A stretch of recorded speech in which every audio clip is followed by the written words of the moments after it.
again. My name is Amber Thomas. I'm an IBCLC here in DFW. I serve all the DFW Metroplex. IBCLC stands for International Board Certified Lactation Consultant. I provide private in-home lactation care all over the Metroplex. My services include breastfeeding support, latch and position assistance, milk production management, oral tie assessments, nipple and breast pain relief, infant weight management, and so much more.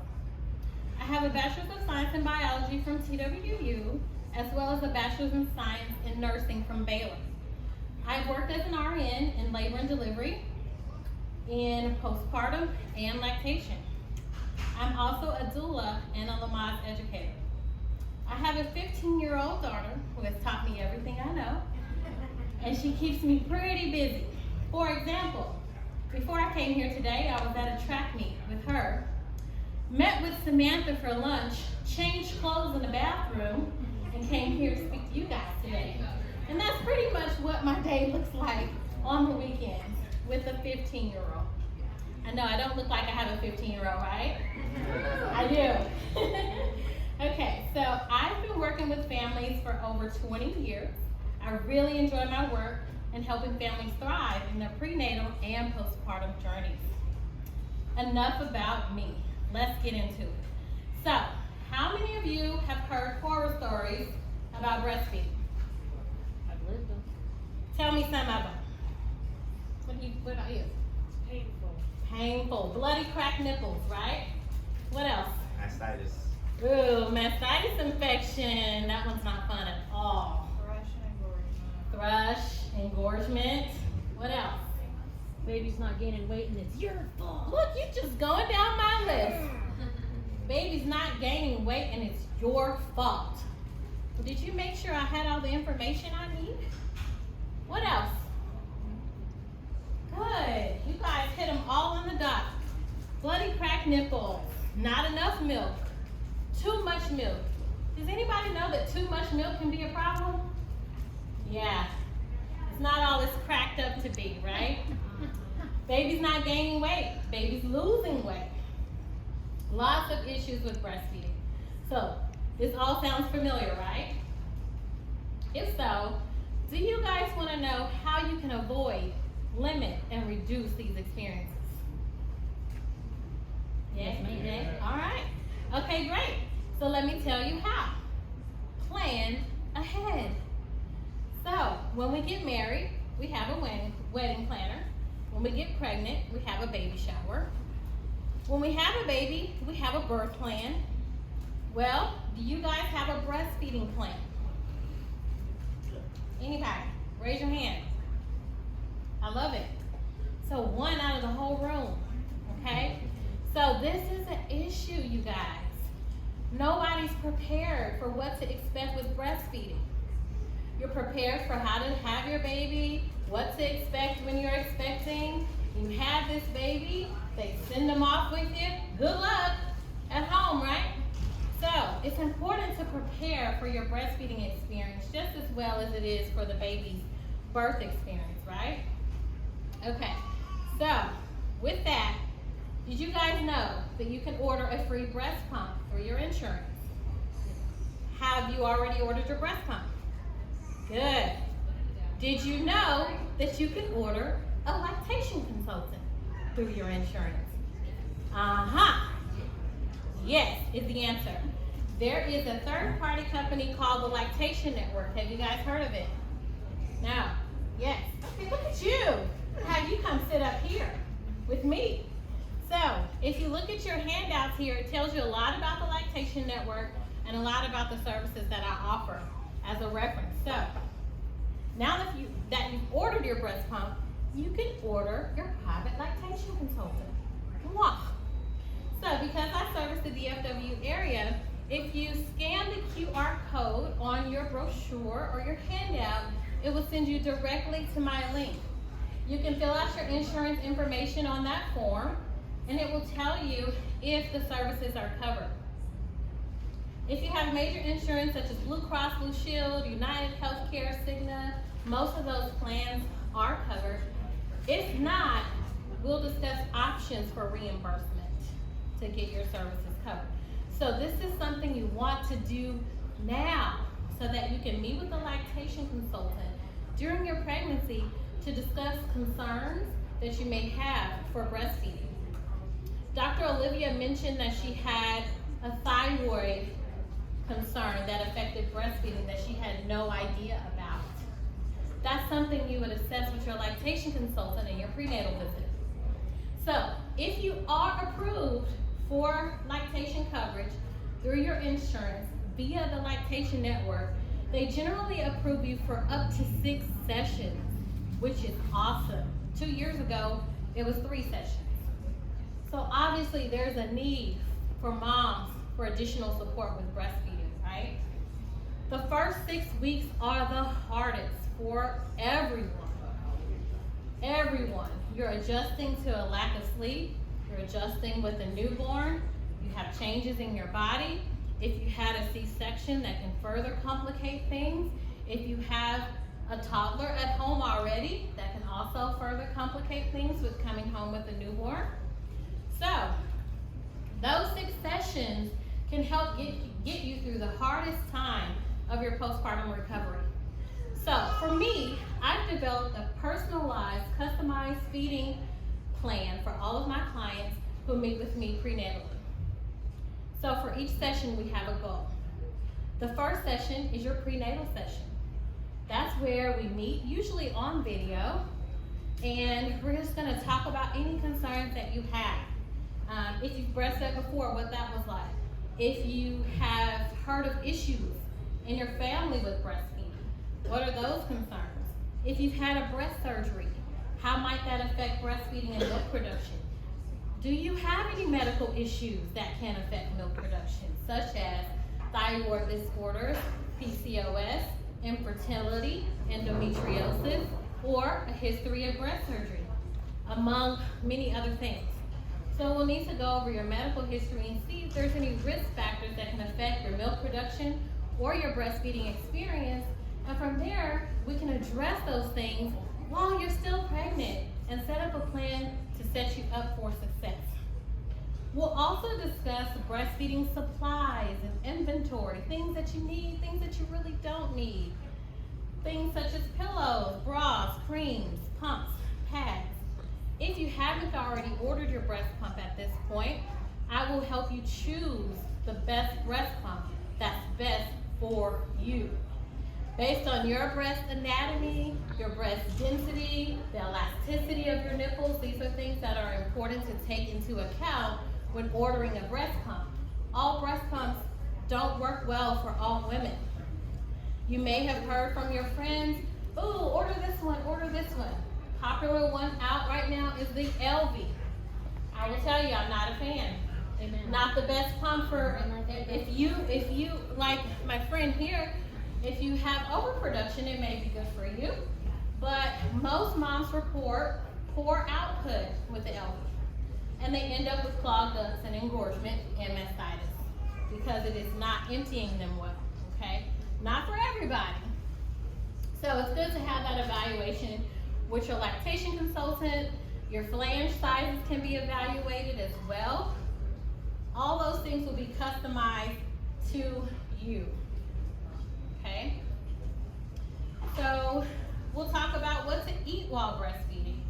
We'll talk about if you've taken a breastfeeding class, and if you haven't, I will provide a private one right then and there for you during our prenatal consult. So we'll go over all your pertinent history and preparations needed to prepare you for your upcoming birth and breastfeeding experience. That is the prenatal consult. Very, very important. I'm speaking here today because I'm trying to make an effort to get more families to book with lactation prenatally. Oftentimes we're on the back end once we've already got bloody cracked nipples and a baby that's losing weight, and then we have to come in and fix it. And there's all these things that you have to do to get things better, which can be stressful, right? So if we plan ahead, we can avoid some of those things. If your baby has an anatomical issue like a lip or a tongue tie, which is very prevalent today, I'm seeing it 1 out of 3 in my practice. Very, very prevalent. There's different degrees of lip and tongue ties. There's different treatment options. Doctors at the hospital and some of your pediatricians often miss those oral ties, and you continue to have issues because of it. So you want to get that addressed right away. I was told it was a scam by lactation consultants. A scam by lactation consultants. I haven't heard that one. Yeah. So typically, so just think about it like this. You have a primary care doctor, right? And when you go to your primary care doctor and you say, oh, I have a problem with my eye, where does he send you? To the eye doctor. I have a problem with my skin. I have a problem with my mouth. Dentist. This oral tie is a mouth problem. Since it's a baby, we need to see a pediatric dentist. That is their specialty. That's what they do. That's what they're trained on. They actually have education on it in medical school, whereas a pediatrician or primary doctor may or may not.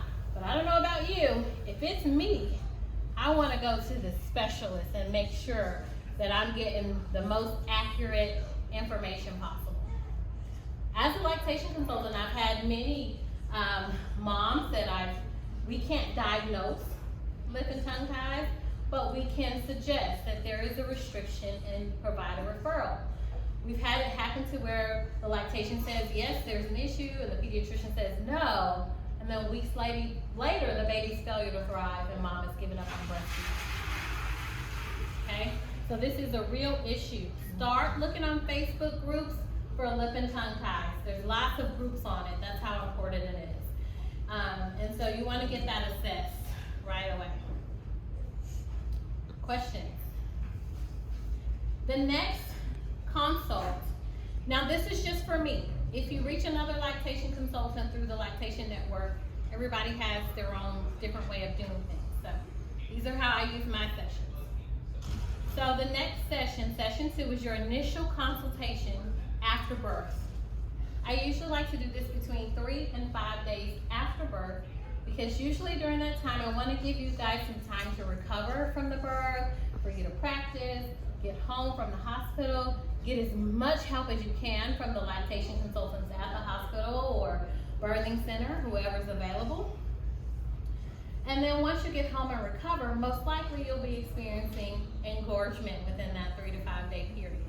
And if things were going well, this is usually where most women start to have some challenges. As the milk is coming in, they may feel engorged or painful areas in the breast, or the baby may have difficulty latching because the breasts are so full. So you should come over and do engorgement management, which is a whole process of warm and cold compresses and massage. We're going to do the assessment for the lip and tongue tie, or just oral ties in general on the baby. We'll do an assessment of the nipples if we haven't already. Do you have a flat nipple? Do you have an inverted nipple? Just because you have a flat or inverted nipple does not mean you need a nipple shield. There are some babies who can latch on to a wall. Don't care. So don't assume you need a fake nipple if your nipples are flat. All right? So if you get offered this in the hospital, I prefer you actually not use that and just call a lactation consultant to get over there within that first 3 to 5 days. Because a nipple shield is a Band-Aid that can cause some other problems that we don't want to have to deal with, okay? So we'll do that assessment. We'll work on latch and position. We'll do a weight assessment, which is a pre and post weight for the baby. So we don't have measuring cups on our boobs, right? We don't have ounces and things here. So what we look at is weight and diaper count. Those are the numbers I want you guys to look at. Not the clock, not the ounces. Do you look at ounces when you drink your water? Do you measure out 4 ounces and say, oh, I'm not thirsty anymore? You drink until you've quenched your thirst, right? And that's what babies do at the breast. So to know if they're getting enough, we watch their weight gain and their diaper counts. So we're gonna do a pre and post weight. Weigh the baby before the feeding and weigh the baby after the feeding. Then we can see exactly how much baby is transferring from the breast. Isn't that cool? So that's information that's good for us to know. Then we can know if baby's getting enough. Do we need to supplement? Do we need to do something different, right? So we'll do that assessment. Please know that it's normal for babies to lose up to 10% of their birth weight. A lot of the birth weight is fluid from the birth. So within 3 days, they could lose some of that birth weight, right? And they're not expected to regain that until they're 2 weeks old. So during that first visit, we may see that the baby has lost some weight, but we want to make sure that that weight loss is within the normal range, okay? And if not, then we'll implement some strategies to correct it. Okay? Session 3 is your follow-up to whatever was going on in your initial visit. If your baby had an oral tie and I provided you a referral to get a consult to get it released, did you get it released? Are we still having issues? Is the baby using his or her mouth correctly? If you did have a release, we may need to do something called suck training, where we teach the baby how to use their mouth. Can you imagine having your tongue restricted and then it's released and you're like, whoa, what's this? What do I do with this? So sometimes babies start thrusting or having difficulty because they don't know what to do with their tongue. So we help them out with that. We're also going to, again, reassess the baby's weight, do that pre and post weight assessment. We're going to work on latching position again using a different position. So we may start off with cross cradle or football and then move into laid back or sideline, just depending on what works for you and your baby and what your circumstances were at that time. If you had a vaginal birth or a C-section, and what position is most comfortable for you. Okay. So the follow-up is really just addressing what the current concern is at that time. Are you still engorged? Is the baby having latch issues? So we're going to rule out all these things so that you shouldn't experience any initial pain at all. Some soreness, but not pain. Session 4. This is usually 4 weeks into your experience. And by then, we have pretty much corrected whatever issues that existed. Things are flowing pretty smoothly. Your body has adjusted to the lack of sleep. You've gotten into a routine, and you may be ready for daddy to help out with the feeding. We recommend that you hold off on anything artificial for the first 3 to 4 weeks, unless, of course, the baby's not latching and we need to pump and bottle feed. But if everything is going well, we try to introduce bottles and pacifiers around the 4th week mark if that's your desire. So I will help you with that introduction. So we'll do a breastfeeding session together. We'll do a pump session together where I'll observe you pumping. Again, look at your flanges, look at your milk output. We'll work on milk collection and storage. And then we'll bring daddy in and have him do a bottle feeding session with the baby. We'll talk about what bottles, oh, I'm done. Okay, so those are a breakdown of our sessions. The next one is preparing to work, go back to work. And if you haven't used up all your sessions by then, you can save your last session for introduction to solids at 6 months. Okay, so that's a breakdown of some of the things we address prenatally, but you can use those sessions however you want and need to use them. So my information again is provided on your handout. And if you'd like to get started with your prenatal consult, feel free to reach out. Thanks again for listening. Oh, sorry, one more thing. I have some lovely pillows here that I carry. You won't find these in the store. They're very thick and plush and designed for newborn feeding. These are the Milk Mama pillows. If you would like one, you can purchase one from me today for $60. Again, I carry them. They're not in the stores, but if you need help finding one or a different color or pattern, please find me and I can help you with that. Thank you.